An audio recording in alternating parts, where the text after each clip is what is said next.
Kami hidup hanya bagi-Mu Bapa. Karena itu tuntun langkah-langkah kami. Bawa kami untuk mengerti jalan-jalan mana yang harus kami ambil di dalam Engkau Tuhan. Supaya hidup yang singkat ini boleh kami pakai untuk memuliakan nama Tuhan.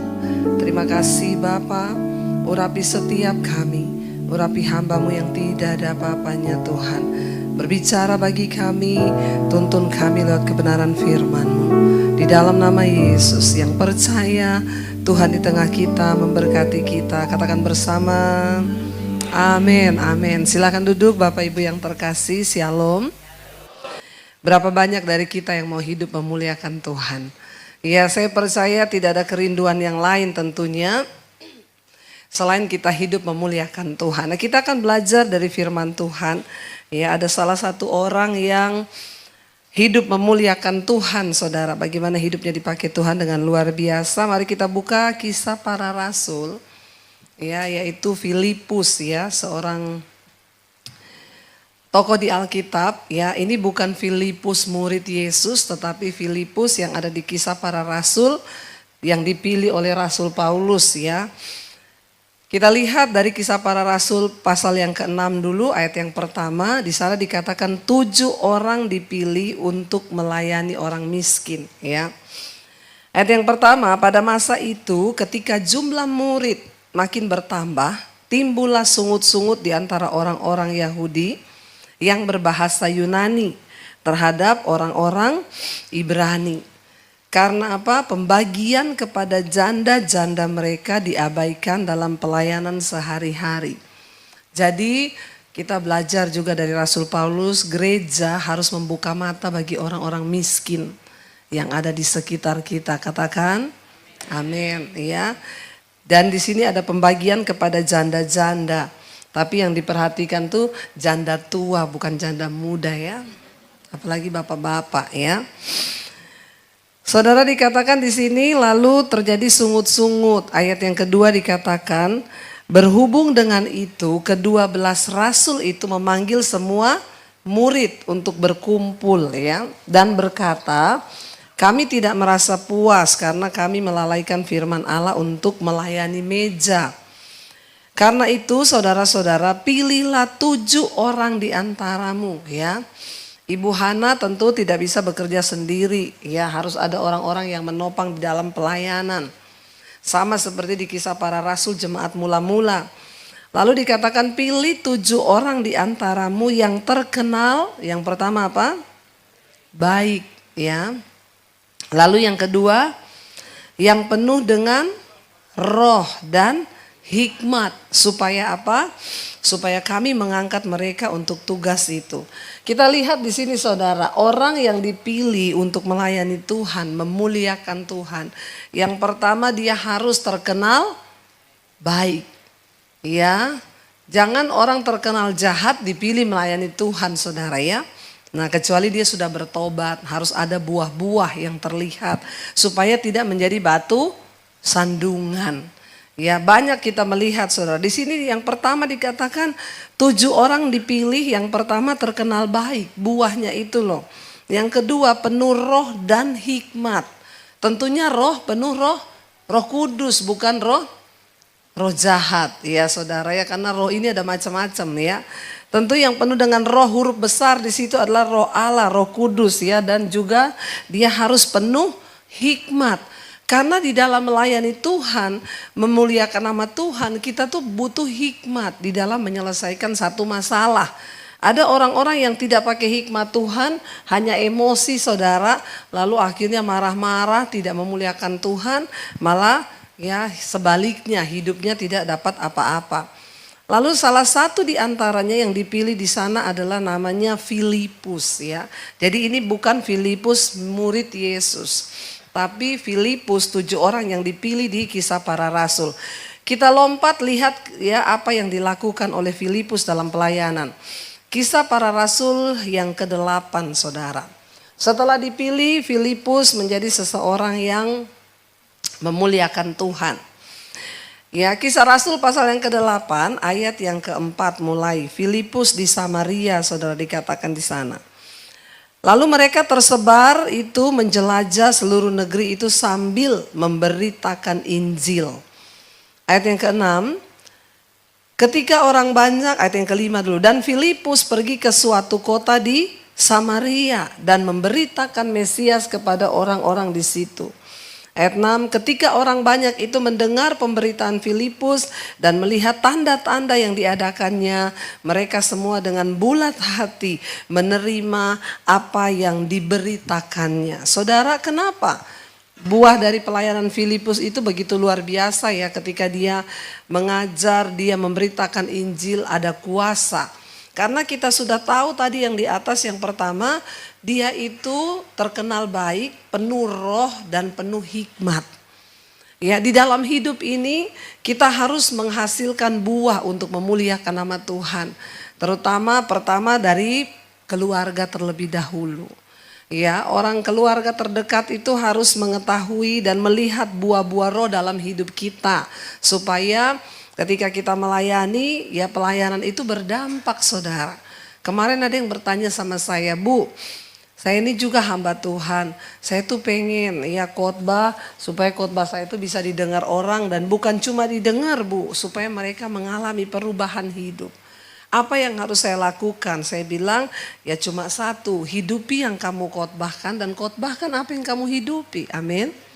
Ya, jangan cuma tiru-tiru khotbah orang lain tapi kita tidak menghidupi khotbah itu. Makanya setiap orang percaya kepada Tuhan harus diproses. Saya berdoa supaya semua saudara diproses Tuhan, katakan amin. Proses Tuhan itu penting supaya iman kita ini bertumbuh dan kita bukan cuma bisa cerita. Makanya saya bersyukur saudara, hari ini ya orang tuh datang konseling sama saya dengan berbagai masalah. Tapi saya bersyukur banyak dari persoalan yang mereka hadapi itu juga sudah saya alami. Bukan berarti orang yang menghadapi masalah itu ya dia tidak memuliakan nama Tuhan, dia lagi ada masalah keuangan. Saudara, di dalam segala persoalan hidup sering Tuhan izinkan terjadi. Supaya apa? Supaya hidup kita ke depan bisa menjadi berkat bagi banyak orang. Kita bisa cerita. Jadi kalau saudara tidak pernah mengalami, saudara gak punya pengalaman kan? Makanya saya berdoa sekarang, kalau saudara difitnah, ya saudara direndahkan, terima saja. Percaya, datang sama Tuhan, berlutut di kaki Tuhan, supaya kemudian kita ini punya pengalaman yang bisa kita ceritakan kepada orang lain. Bagaimana kita bisa mengalami memuliakan nama Tuhan, alami Tuhan secara pribadi. Hari ini saya mau beritahu buat kita semua, Bapak Ibu yang keluarga membutuhkan adalah lebih dari uang. Yesus, ya kalau ada anakmu yang hidupnya susah, ya. Kenapa anak ini susah? Jangan kita cuma berusaha cari orang bisa tolong dia, kasih duit, kasih pekerjaan. Tapi berdoa bagaimana jiwanya itu bisa mengenal Yesus. Kenapa? Karena yang dia butuhkan itu bukan uang, bukan pekerjaan. Yang manusia paling butuhkan dalam hidup ini apa, saudara? Tuhan. Ketika dia berjumpa dengan Tuhan secara pribadi, barulah hidupnya bisa dipulihkan Tuhan. Ketika dia dipulihkan Tuhan, baru dia bisa memuliakan nama Tuhan. Ya enggak mungkin seseorang itu bisa memuliakan Tuhan kalau dia tidak bertobat. Jadi pertobatan itu yang dapat memuliakan Tuhan, saudara. Dikatakan di situ makanya Filipus dipilih. Kenapa? Karena dia seorang yang terkenal baik, penuh dengan roh dan juga hikmat. Hikmat itu kita dapatkan ketika apa? Alkitab berkata permulaan hikmat ialah takut akan. Tidak mungkin seorang manusia bisa memiliki hikmat Allah kalau dia tidak takut akan Tuhan. Ya, mari kita bawa keluarga kita bawa ya anak cucu kita untuk mengenal Tuhan. Karena kalau dia sudah mengenal Tuhan, sudah hidupnya itu sudahlah, pokoknya nggak ada lah yang mustahil buat Tuhan kerjakan. Saudara, ya lalu dikatakan di sini ketika Filipus mulai melayani mereka ke daerah Samaria, dikatakan ketika banyak orang mendengar pemberitaan Filipus dan melihat tanda yang diadakannya, mereka semua dengan bulat hati menerima apa yang diberitakannya itu. Pemberitaan firman, pelayanan kita akan berdampak ketika kita menghidupi firman Tuhan. Katakan, gak mungkin pelayanan kita berdampak kalau kita gak hidupi firman Tuhan. Dan saya mau kasih tahu, iblis itu tahu loh. Iblis itu tahu saudara melayani Tuhan di mimbar, tapi saudara tidak menjadi pelaku firman. Sorry, iblis ketawain saudara. Ya, kenapa? Karena di luar iblis tahu hidupmu. Iblis ngomong, lihat ya, biarin aja dia pelayanan. Yang penting pulang pelayanan nih, lihat hidupnya. Buat apa saudara? Lihat kepahitan, lihat tetap gini. Kita berdoa supaya Tuhan hidup kita nih di gereja sama di luar gereja itu sama. Nah di sini dikatakan saudara, ya ketika dia memberitakan firman, ada banyak tanda-tanda. Dan ayat 7 berkata, sebab dari banyak orang yang kerasukan roh jahat, keluarlah roh-roh itu sambil berseru dengan suara keras, dan banyak orang yang lumpuh, orang yang timpang disembuhkan. Siapa Filipus ini? Dia tadinya cuma jemaat biasa, tapi dia dipenuhi oleh roh dan hikmat. Ketika diaktifkan pelayanannya di gereja, ditumpang tangan oleh rasul-rasul, ternyata Tuhan memakai dia menjadi berkat bagi banyak orang. Apa yang engkau pikir engkau tidak bisa, ternyata bisa.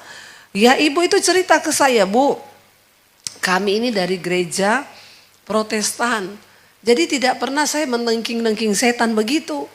Tapi karena saya tiap malam ikut doa malam, ikut mesbah doanya ibu, saya ikutin khotbah-khotbah ibu, saya jadi tahu, oh ternyata kekristenan itu seperti ini.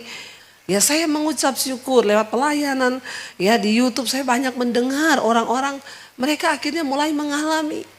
Ya siapa Filipus, dia cuma jemaat biasa, yang mungkin dari tadinya juga gak pernah tahu yang kayak gitu-gitu, tapi karena ada Roh Kudus dalam dirinya, saya berdoa supaya jemaat yang ada di tempat ini bukan menjadi jemaat yang cuma duduk, diam pulang, gak pernah ngapa-ngapa. Layani tetanggamu, layani keluargamu. Kalau ada mereka yang datang dari desa, ya tawarkan, saya doakan kamu, mau gak? Doakan saudara. Siapa tahu terjadi kelepasan, kita gak pernah tahu. Ada orang-orang di sekeliling kita itu sebenarnya tuayan yang Tuhan kirim kepada kita. Dan kita lah yang harus melayani.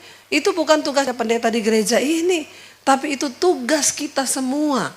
Ayo supaya apa saudara? Kalau kita pulang satu saat nanti ke Bapa, ya kita ini ada buah pelayanan kita, amin. Ya jangan ditanya Bapak di sorga, kamu jadi Kristen berapa lama?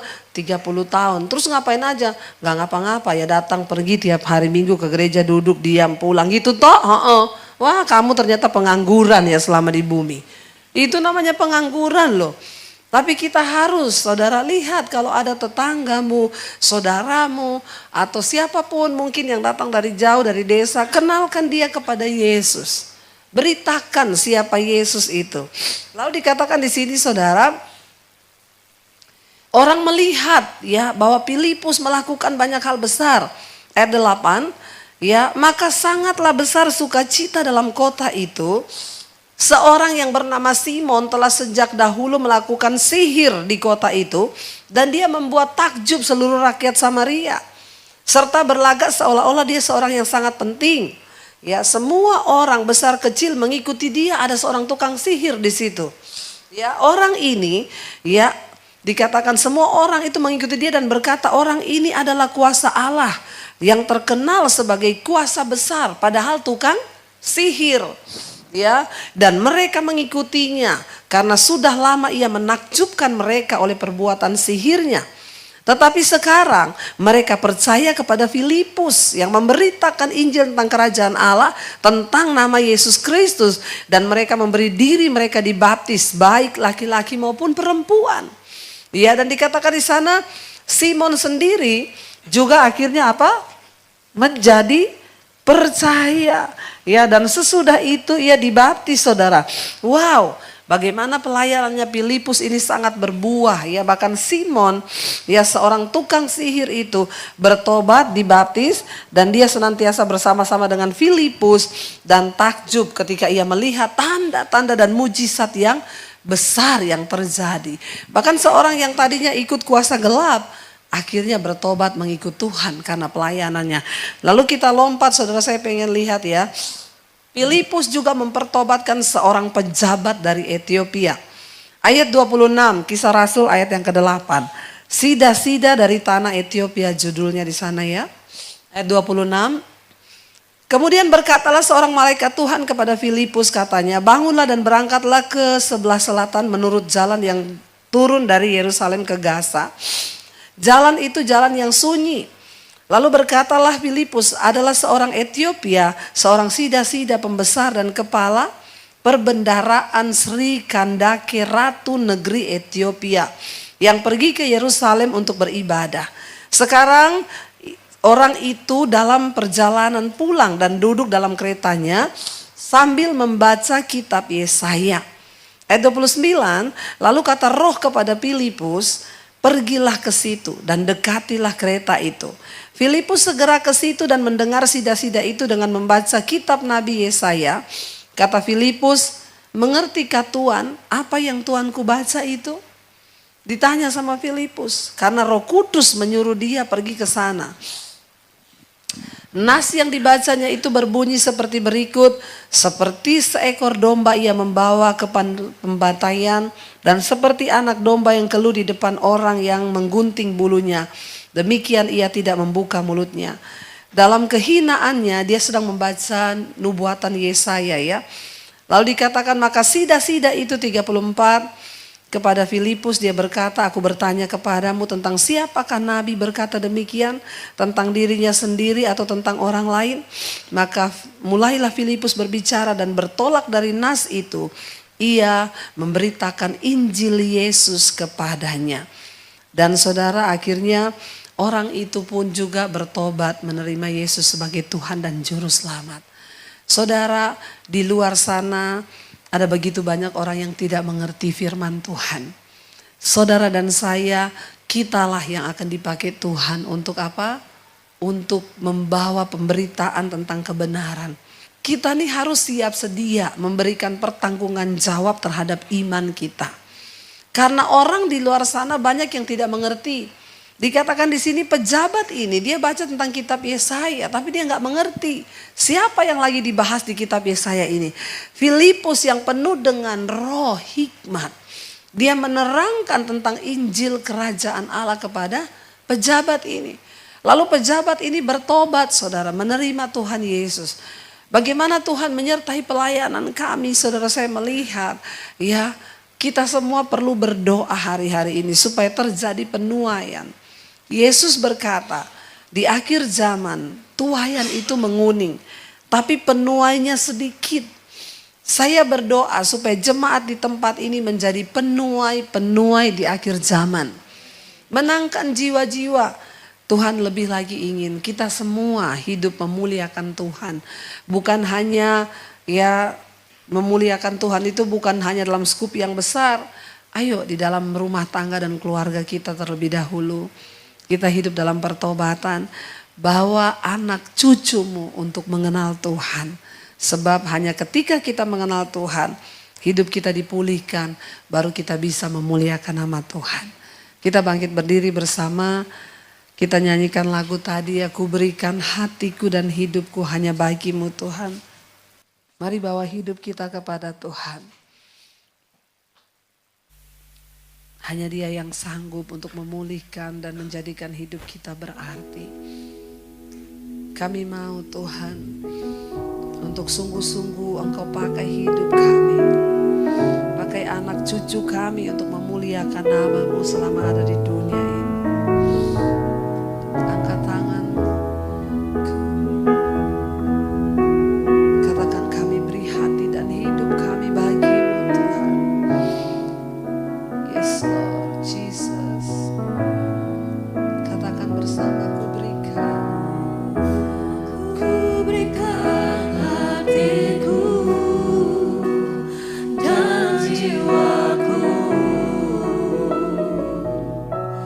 semuanya bagimu di dalam hidupku, di setiap waktu.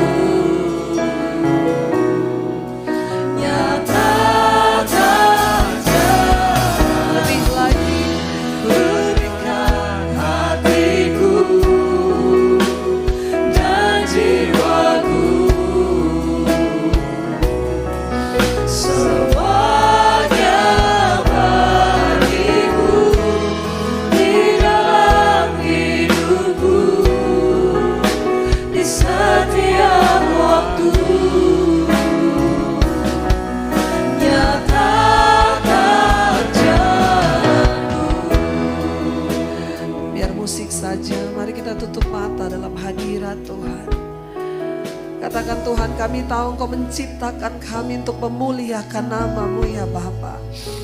Mari bertanya kepada diri kita, saudara. Apakah aku sudah hidup untuk memuliakan Tuhan? Apakah aku sudah hidup untuk meninggikan nama Tuhan? Apakah hidupku berdampak bagi keluargaku, bagi orang di sekelilingku? Atau sebaliknya hidupku menjadi batu sandungan bagi orang lain? Mari datang pada Tuhan hari ini. Katakan, kami ingin Tuhan penuhi kami dengan roh-Mu, dengan hikmat-Mu Tuhan. Agar kami bisa menjadi orang-orang yang memuliakan nama Tuhan. Pakai hidup kami Tuhan. Seringkali dengan hal-hal yang sederhana kami dapat membawa orang datang kepada Kristus. Mulai berdoa, saudara. Tuhan, tunjukkan bagi kami orang-orang yang harus kami layani, yang ada di sekeliling kami. Mungkin itu saudara, mungkin itu anak, mungkin siapapun. Memberitakan tentang Yesus, memperkenalkan tentang Tuhan kepada mereka, agar mereka boleh mengalami perubahan hidup yang luar biasa. Bahkan pakai hidup kami Tuhan untuk menjadi alat menjangkau jiwa-jiwa. Hamba berdoa, saudara, berapa banyak di antara saudara yang ingin dipakai Tuhan hidupnya untuk menjangkau jiwa-jiwa dengan karunia-karunia, dengan doa pelepasan, dengan kesembuhan. Angkat tanganmu, saudara. Tuhan, Engkau melihat setiap tangan yang terangkat. Hamba berdoa, Tuhan, pakai hidup mereka yang membuka hati hari ini. Tuayan begitu banyak di sekeliling kami. Biarlah Tuhan kami menjadi umat-Mu, bukan hanya datang pulang setiap hari Minggu di gereja, tapi kami menjadi orang-orang Kristen yang berdampak di sekeliling kami. Tuhan, pakai setiap tangan yang terangkat hari ini. Kobarkan setiap karunia roh yang ada dalam hidup mereka, sehingga tangan-tangan ini menjadi tangan yang menyembuhkan, tangan yang memulihkan, tangan yang membuat mujizat, sehingga orang melihat kepada Kristus. Tidak ada perkara yang mustahil bagi Tuhan.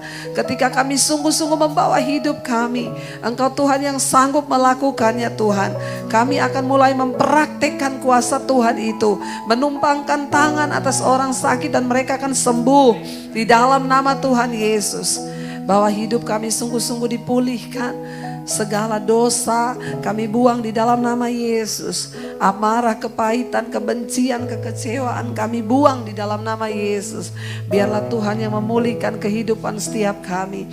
Terima kasih Tuhan buat hari ini. Kami mau membuka hati dan tangan kami untuk menerima berkat yang dari Tuhan.